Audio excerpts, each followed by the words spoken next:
नमस्कार, आप देख रहे हैं IBC 24। मैं हूं आपके साथ विजय कुमार पंड्या। छत्तीसगढ़ की खबरों की शुरुआत, लेकिन सबसे पहले बड़ी खबरें। जी हां, प्रधानमंत्री की राज्यों के सीएम के साथ चर्चा जारी। देश में 24 घंटे में 4000 से ज्यादा केस कोरोना के। कल से पटरी पर दौड़ेगी ट्रेनें और अजीत जोगी की हालत चिंताजनक।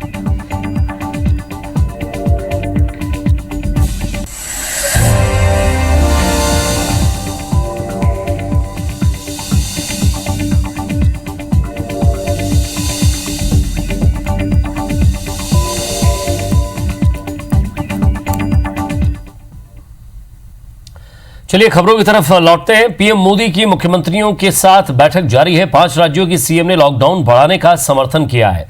गुजरात, तेलंगाना, पंजाब, बिहार, महाराष्ट्र ने समर्थन किया है लॉकडाउन का।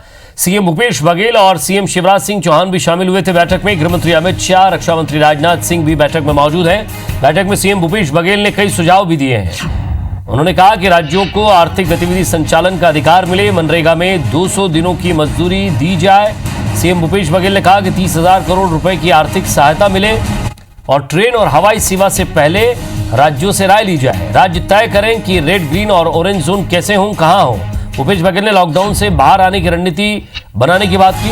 अमरिंदर ने कहा है कि ग्रीन जोन में उद्योगों को मंजूरी मिले। उद्धव ठाकरे ने कहा कि पूरी दिल्ली में आर्थिक गतिविधियां शुरू हो रही है। केजरीवाल ने कहा पैसेंजर ट्रेन चलाने से संक्रमण का खतरा है। यह आंध्र प्रदेश का कहना है, उनके सीएम का। वहीं खबर यह भी है कि गुजरात के सीएम ने कहा कि लॉकडाउन बढ़ाना चाहिए क्योंकि अभी इसकी और जरूरत महसूस की जा रही है।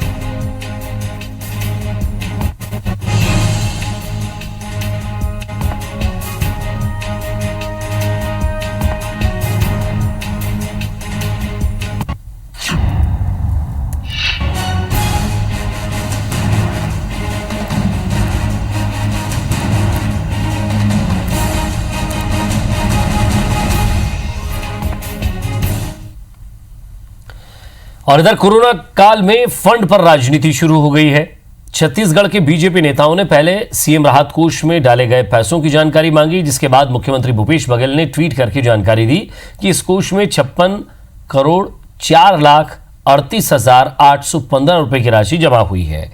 उन्होंने बताया कि आप सबके बीच मुख्यमंत्री सहायता कोष का हिसाब रख रहा हूं। सीएम ने कहा कि इस राशि से कोरोना की रोकथाम एवं जरूरतमंदों की सहायता के लिए राज्य के सभी जिलों को 10 करोड़ 25,30,000 रुपए की राशि जारी की जा चुकी है। उन्होंने कहा कि संकट के समय में आप सरकार पर इतना भरोसा जता रहे हैं तो पारदर्शिता को बरकरार रखना मेरा कर्तव्य है। सीएम ने कहा कि विश्वास है आपका सहयोग आगे भी मिलेगा। वहीं कांग्रेस ने भाजपा से पीएम केयर फंड में जमा राशि का हिसाब मांगा है। पीसीसी चीफ मोहन मरकाम ने कहा है कि मुख्यमंत्री ने सीएम सहायता कोष में प्राप्त एक पैसे का हिसाब दिया है। वहीं दूसरी ओर पीएम केयर फंड के बारे में कोई जानकारी नहीं मिल रही है। मरकाम ने कहा कि कांग्रेस सरकार मतलब पारदर्शिता है। मुख्यमंत्री जी लगातार कह रहे हैं कि देश में जो पीएम रिलीफ फंड में पैसा जमा हो रहा है उसके बारे में भी देश की जनता को जानने का हक है, नंबर 1। नंबर 2, छत्तीसगढ़ के जितने भी इंडस्ट्री या माइनिंग से कंसर्न जो उपक्रम है उनके द्वारा CSR मद से केंद्र को कितनी राशि जा रही है, उसका उपयोग छत्तीसगढ़ में कितना हो रहा है, इसके बारे में छत्तीसगढ़ को जनता को जानना चाहिए। और पीएम केयर फंड के माध्यम से सबको मालूम है कि राशि विभिन्न राज्यों में कोरोना संक्रमण की सहायता के लिए लगातार दी जा रही है, लेकिन ऐसे समय में सवाल खड़ा करना, अपनी जानकारी नहीं देना और ये सवाल खड़ा करना बड़े दुर्भाग्य की बात है। और इस खबर पर ज्यादा बातचीत के लिए हमारे संवाददाता सौरभ सिंह परियार हमारे साथ जुड़ गए। सौरभ, ये तो एक ऐसा हिसाब किताब हो गया है, लगातार हिसाब दिया जा रहा है और हिसाब मांगा जा रहा है। आखिर इन सब से क्या कोरोना काल में भी राजनीति जरूरी है इन पैसों को लेकर? ये जनता का दिया हुआ पैसा है जो जनता के लिए ही खर्च करना है। जी बिल्कुल, देखिए दोनों फंड को लेकर जो है बीजेपी और कांग्रेस आमने सामने हैं। स्टेट में छत्तीसगढ़ में सबसे पहले ही कांग्रेस ने यह मांग की थी कि जो पीएम केयर फंड में जो कितनी राशि जमा है वो बताई जाए। उसके बाद फिर बीजेपी के नेताओं ने यह कहा कि सबसे पहले मुख्यमंत्री सहायता कोष में कितनी राशि है जमा है वो पहले बताई जाए। इसके बाद आज देखा गया कि मुख्यमंत्री भूपेश बघेल ने ट्वीट कर यह जानकारी दी कि पिछले 23 तारीख से लेकर आज 7 तारीख तक जो है 56 करोड़ 4,04,18 रुपए जमा है। अर्थात साफ तौर पर समझा जा सकता है कि एक एक रुपया का हिसाब मुख्यमंत्री भूपेश बघेल ने दिया और वही बीजेपी ने फिर से कहा है कि इन पैसों का अब हिसाब तो बता दिया गया है, लेकिन किस पर कितना खर्च किया गया है यह बीजेपी की तरफ से दूसरा स्टैंड आया है कि दूसरा उस पर कहना है कि अब कितना खर्च किया गया है, किन किन मदों पर खर्च किया गया है। उसके अलावा जो आर्थिक पैकेज की मांग की गई है 30,000 करोड़ रुपए, तो बीजेपी का कहना है कि इस 30,000 करोड़ रुपए अगर मांगे जा रहे हैं तो कार्य योजना सरकार के पास क्या है, सरकार क्या काम करेगी इन इतने बड़े पैकेज के। तो इस पर जबरदस्त राजनीति देखने को मिल रही है। लेकिन आज एक बार फिर से जो है कांग्रेस जो है कहीं ना कहीं ट्विटर में और सोशल मीडिया में लगातार मांग कर रही है कि भूपेश है तो जो है जो सरकार है तभी पारदर्शिता की सरकार है। ये जो ट्विटर पर जो है टैग किए जा रहे हैं, उसी तरीके से पीएम मोदी के खिलाफ और केंद्र सरकार के खिलाफ यह बात कही जा रही है कि आखिर क्यों पीएम फंड में जो राशि जमा है उस राशि की जानकारी क्यों नहीं दी जा रही है। हालांकि पिछले दिनों एक जानकारी आई थी कि 65,000 करोड़ रुपए की राशि लगभग इस फंड में जमा हुई है और इस फंड के माध्यम से जो केंद्र के मंत्रियों ने बताया था कि इस फंड के माध्यम से राज्यों को जो है राज्यों के विकास के लिए राशि दी जा रही है। चलिए सौरभ, वाकई ये तो राजनीति है और ट्विटर के माध्यम से भी राजनीति हो रही है, एक दूसरों से आरोप प्रत्यारोप किए जा रहे हैं। लेकिन एक तस्वीर वो भी है जो आप लोगों ने भी दिखाई है कि जहां बाहर से आने वाले मजदूर कह रहे हैं कि बाहर से तो हम गाड़ियों से आ गए हैं, लेकिन छत्तीसगढ़ में आते ही ना खाना मिला ना गाड़ी मिली। एक तस्वीर वो भी है जहां देश भर से अलग अलग जगह से मजदूर पैदल पैदल घर पहुंच रहे हैं, 300, 400, 500, 700 किलोमीटर का सफर तय कर रहे हैं। दोनों तस्वीरें हमने देखी है। पैसा तो दे दिया गया है, पैसा है भी, लेकिन कहां कितना काम आ रहा है और कितनी मजदूरों की मदद हो रही है, यह भी देखने वाली बात है। बहुत बहुत शुक्रिया हमारे साथ जुड़ने के लिए।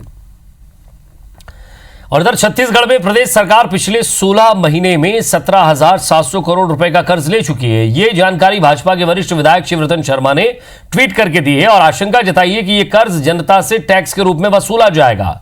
भाजपा नेताओं का कहना है कि एक और राज्य सरकार केंद्र सरकार से कभी आर्थिक पैकेज मांग रही है, तो कभी जीएसटी की बकाया राशि, तो कभी कोयला रॉयल्टी की मांग की जा रही है। वहीं दूसरी ओर मुख्यमंत्री दावा कर रहे हैं कि प्रदेश की सुदृढ़ आर्थिक नीति की वजह से प्रदेश में मंदी नहीं है। पूर्व सीएम रमन सिंह ने भी निशाना साधते हुए कहा है कि यही हाल रहा तो 2-3 महीने बाद सरकार के पास अपने अधिकारियों और कर्मचारियों को वेतन का पैसा नहीं बचेगा। इस पर कृषि मंत्री रविंद्र चौबे ने पलटवार करते हुए कहा कि हम केंद्र से अपना अधिकार मांग रहे हैं। बीजेपी नेता मोदी जी से ये पूछें कि पेट्रोल और डीजल में कौन सा टैक्स ले रहे हैं। कि में पूरे छत्तीसगढ़ की जनता, सरकार का कर्ज का मतलब आपके और हमारे ऊपर कर्ज हो रहा है। और जितना कर्ज हम लोगों ने 15 साल में नहीं लिया था, 15 साल में लिया था, उतना कर्ज 1.5 साल में लेने का कीर्तिमान स्थापित किया है। ये दिवालिया कर देंगे छत्तीसगढ़ की अर्थव्यवस्था को, मगर गरीबों के लिए जहाँ खर्च करना है तो इनके पास 1 रुपया पैसा नहीं। और छत्तीसगढ़ अपना अधिकार भी ना मांगे तो मैं ऐसा समझता हूँ कि बहुत दुर्भाग्यपूर्ण बात है। हमने कर्ज लिया है लेकिन छत्तीसगढ़ के विकास के लिए लिया, यहाँ के किसानों के लिए लिया, यहाँ के गरीबों के लिए लिया। छत्तीसगढ़ में हम यहाँ की जनता की सेवा कर रहे हैं। और छत्तीसगढ़ में शराब दुकानें खोलने के लिए प्रवासी मजदूरों के खाते में 1,000 रुपए डालने और कोरोना संक्रमण रोकने के लिए सरकारी तैयारियों को लेकर बीजेपी ने मोर्चा खोल दिया है। खर्च की जानकारी को सार्वजनिक करने की मांग को लेकर बीजेपी कल प्रदेश व्यापी धरना प्रदर्शन करने जा रही है। इसके तहत पार्टी नेता और कार्यकर्ता अपने घरों के बाहर 2 घंटे धरने पर बैठेंगे। इसके तस्वीर और वीडियो सोशल मीडिया पर पोस्ट किए जाएंगे। बीजेपी के आरोप है कि सरकार के मंत्री रविंद्र चौबे ने भी उस पर तंज कसा। वहीं प्रदर्शन से पहले पूर्व सीएम रमन सिंह की अगुवाई में बीजेपी प्रतिनिधिमंडल ने राज्यपाल अनुसुईया उइके को एक ज्ञापन सौंपा है, जिसमें बीजेपी ने अपनी मांगे रखी हैं। रमन सिंह ने सरकार से श्वेत पत्र जारी कर खर्च की जानकारी सार्वजनिक करने की मांग की।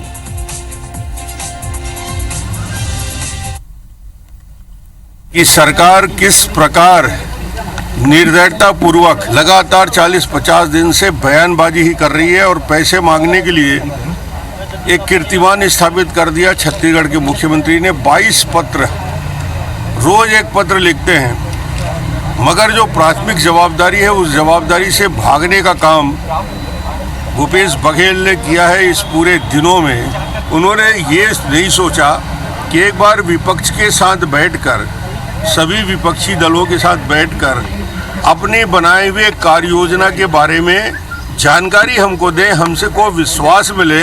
अंत में हमने कहा कि महामहिम को इस बात की जानकारी दिया जाए। कोरोना की लड़ाई में हम उनके साथ में हैं, सरकार के साथ में हैं, लेकिन उसके बाद भी जो विश्वास में लिया जाना चाहिए, आज तक इस प्रकार की पहल प्रधानमंत्री तो कर सकते हैं, लेकिन मुख्यमंत्री के पास में समय नहीं है। पूरे पार्टी की तरफ से अपने सभी कार्यकर्ता अपने निवास में 3 बजे से 5 बजे के मध्य अपने घर के सामने हम सब धरने पर बैठने वाले हैं।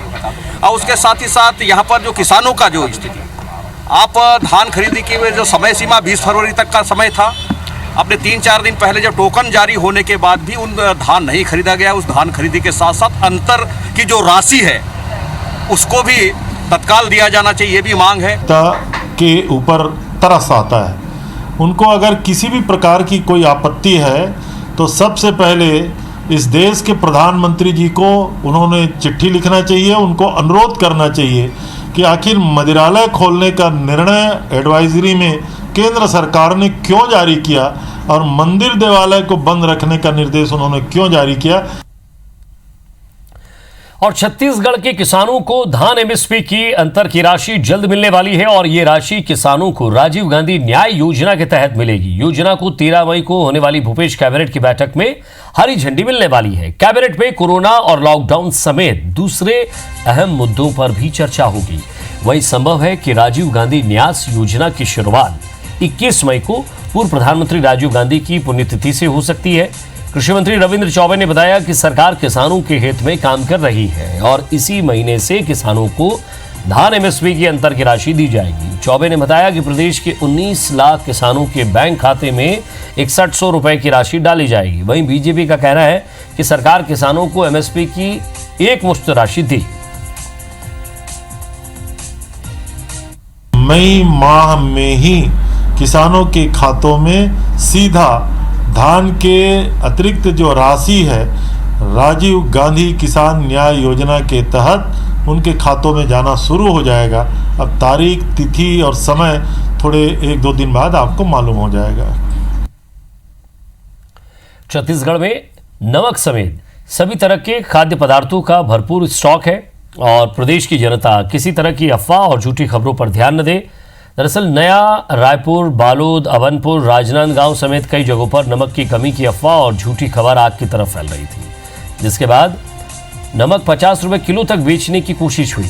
इस पर खाद्य विभाग ने बयान जारी करते हुए कहा कि प्रदेश में नमक समेत अन्य खाद्य पदार्थ का भरपूर स्टॉक है और किसी भी वस्तु की कोई कमी नहीं है। प्रदेश के करीब 54 लाख बीपीएल परिवारों को तो नमक बिल्कुल मुफ्त बांटा जा रहा है। लॉकडाउन के दौरान मुनाफाखोरी करने वालों के लिए जो लोग नमक या दूसरे किसी खाद्य पदार्थों की कमी की अफवाह उड़ा रहे हैं, उनके खिलाफ कड़ी कार्रवाई की जा रही है और इसी कड़ी में राजनांदगांव में कई दुकानों को सील किया गया। रायपुर में 19 व्यापारियों की यहां टीम जांच के लिए पहुंची। आज कई जगह पे नमक की कीमतें बढ़ी होने के संबंध में शिकायतें प्राप्त हुई है। इसके लिए आज खाद्य विभाग द्वारा समस्त थोक मार्केट एवं 19 रिटेल प्रतिष्ठानों में जांच की गई है।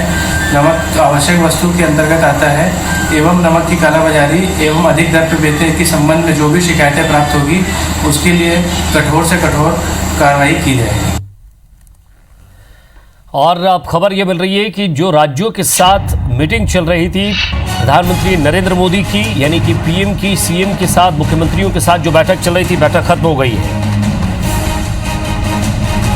तो मई के आखिर तक लॉकडाउन बढ़ाना चाहिए, ये बिहार के मुख्यमंत्री ने भी कहा। ट्रेन चलाने का आइडिया गलत है, नीतीश कुमार ने यह भी कहा। अलग अलग मुख्यमंत्रियों ने अपनी अलग अलग राय रखी है। 5 राज्यों के मुख्यमंत्रियों ने पीएम से लॉकडाउन बढ़ाने की मांग की है।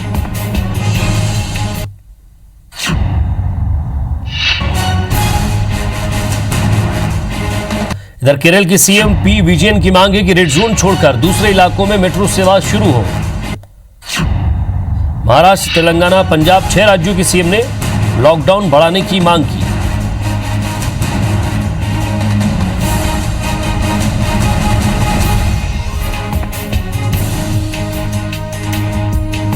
पीएम मोदी की सभी मुख्यमंत्रियों के साथ कोरोना को लेकर और देश की सुरक्षा को लेकर जो स्वास्थ्य और उसके संबंध में जो महत्वपूर्ण बैठक थी, वो बैठक खत्म हो गई है।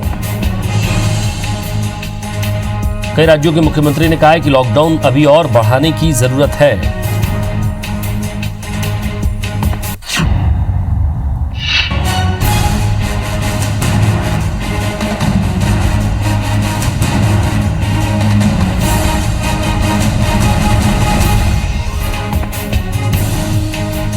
देश में बढ़ रहे कोरोना संकट के बीच पीएम मोदी ने सभी राज्यों के मुख्यमंत्रियों से बैठक की और कहा कि आप सभी के सुझाव दिशा निर्देश निर्धारित रहेंगे।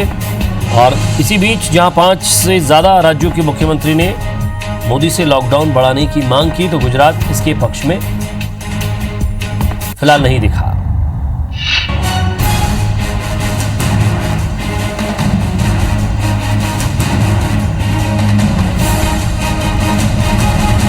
कोरोना को लेकर रायपुर से राहत भरी खबर है। एक और जहां आज रायपुर में कई कड़े नियम और शर्तों के साथ बाजार खुले, तो वहीं रायपुर एम्स में भर्ती कोरोना के 4 और मरीज ठीक होकर डिस्चार्ज कर दिए गए हैं। एम्स प्रबंधन के मुताबिक डिस्चार्ज किए गए मरीजों में 2 कवर्धा और 2 सूरजपुर के रहने वाले हैं। इसके बाद अब छत्तीसगढ़ में एक्टिव केस की संख्या सिर्फ 6 रह गई है।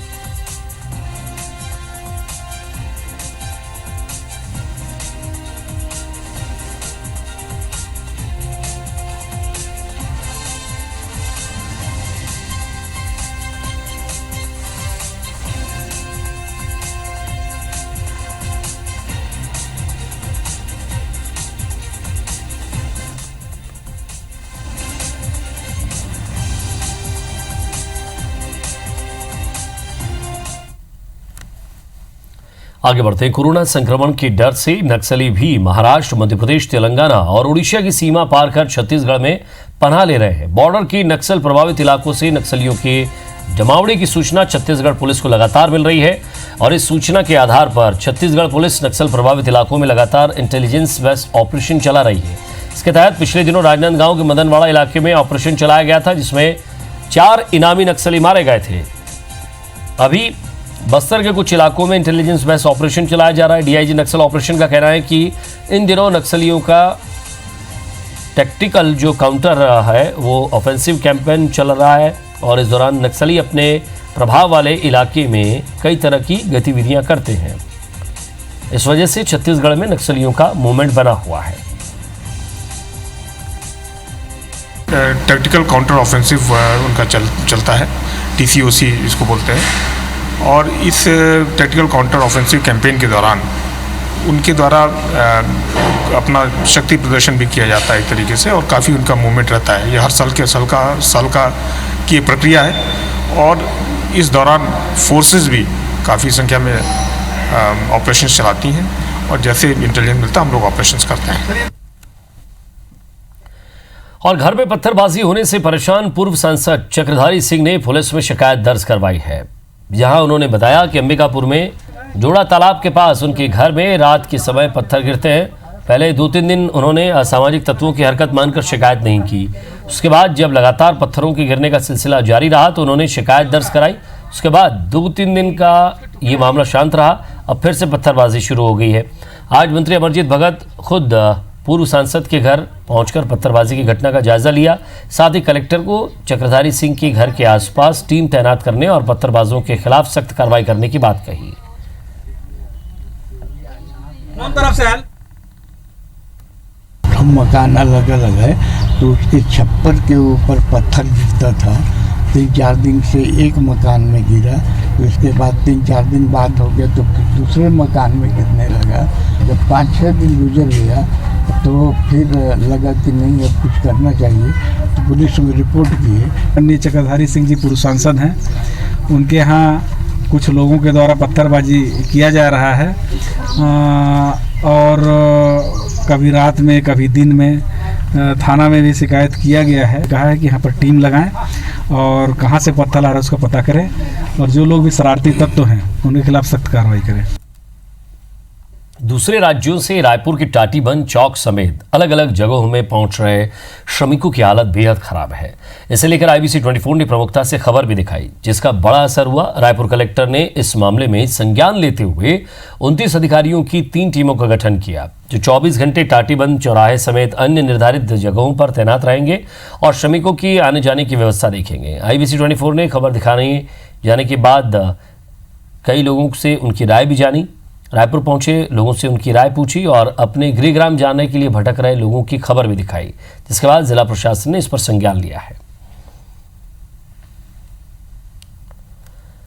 श्रमिक हितैषी छत्तीसगढ़ की भूपेश बघेल सरकार की पहल से एक बार फिर प्रदेश के हजारों मजदूरों के चेहरे पर मुस्कान लौटी है।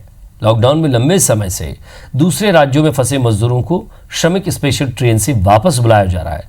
लंबे जद्दोजहद के बाद घर लौटे मजदूर भूपेश सरकार के इस सराहनीय प्रयास से बेहद खुश हैं।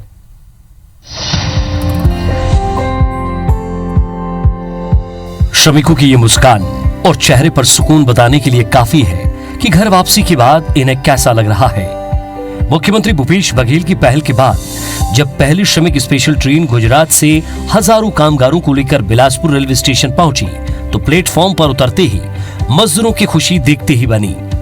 लॉकडाउन की वजह से लंबे समय से दूसरे राज्य में फंसे मजदूर सकुशल घर लौटने के लिए मुख्यमंत्री भूपेश बघेल का आभार जताते नहीं थक रहे हैं। मजदूरों को खुशी है कि राज्य सरकार ने उनकी चिंता की और स्पेशल ट्रेन चलाकर उनकी समस्या का समाधान किया। गुजरात से आ रहे हैं हम लोग, गांधीनगर से। खाना पीना सेट दे रहा था, जैसा बन रहा था वैसा। जब लॉकडाउन हुआ तो हम लोग घबरा गए थे बहुत। सरकार के हम बहुत बहुत धन्यवाद देते हैं, बहुत अच्छे आए हैं, ट्रेन भी हमारे अच्छे लिए व्यवस्था किया है। तो सरकार ने गाड़ी किया तो आए हैं। हाँ, भूपेश सरकार का ना आभारी है। गुजरात से पहली श्रमिक स्पेशल ट्रेन से अपने प्रदेश लौटे करीब 1200 मजदूर बिलासपुर, मुंगेली, जांजगीर चांपा और दुर्ग जिले से हैं। मजदूरों की वापसी के बाद उनके स्वास्थ्य परीक्षण के लिए मेडिकल स्टाफ की ड्यूटी लगाई गई थी, जहां यात्रियों को पहले मास्क और सैनिटाइजर दिया गया। फिर स्क्रीनिंग के बाद सभी मजदूरों को उनके गृह जिला और गांव के लिए अलग अलग बसों में बैठाकर रवाना किया गया। भूपेश सरकार ने गांव में भी प्रवासी मजदूरों के लिए अलग अलग क्वारंटाइन सेंटर बनाए हैं। यहां एहतियात के तौर पर मजदूरों को 14 दिन के लिए क्वारंटाइन किया जाएगा। गुजरात से श्रमिक स्पेशल आई है, आज पहली ट्रेन है। इसके बाद इसकी कंटिन्यूएशन लगातार बनी होनी है। तो उनको लेकर के आना और उसके बाद में सारों को अब स्क्रीन करके सारों को अपनी जगह भेजने की सारी व्यवस्था की है। गुजरात से पहले श्रमिक स्पेशल ट्रेन के आने के साथ ही अब अन्य प्रदेशों से भी श्रमिकों को लाने के लिए राज्य सरकार ने स्पेशल ट्रेन चलाने की अनुमति दे दी है। मुख्यमंत्री भूपेश बघेल की पहल पर लॉकडाउन के कारण अब राज्यों में फंसे छत्तीसगढ़ के श्रमिकों, छात्रों, संकट में पड़े लोगों की वापसी के लिए अब तक कुल 15 स्पेशल ट्रेन चलाने की योजना है। इसके लिए एक लिंक जारी किया गया है जिसमें प्रवासी मजदूर ऑनलाइन रजिस्ट्रेशन कर सकते हैं। माननीय मुख्यमंत्री छत्तीसगढ़ शासन के भूपेश बघेल जी के द्वारा छत्तीसगढ़ में जितने भी मजदूर जीने खाने के लिए गए थे उनको लाने का पहल किया जा रहा था। जाहिर है कोरोना संकट और लॉकडाउन की वजह से भूपेश सरकार कई मोर्चों पर लड़ रही है। इस कठिन वक्त में भी जिस तरह से भूपेश सरकार प्रवासी मजदूरों का सहारा बनी है और मजदूरों को सकुशल वापस उनके घर पहुंचाया है, यह साबित करता है कि भूपेश सरकार किसान, मजदूर और छत्तीसगढ़ियों की सरकार है। और इसी के साथ फिलहाल इस बुलेटिन में इतना ही। नमस्कार।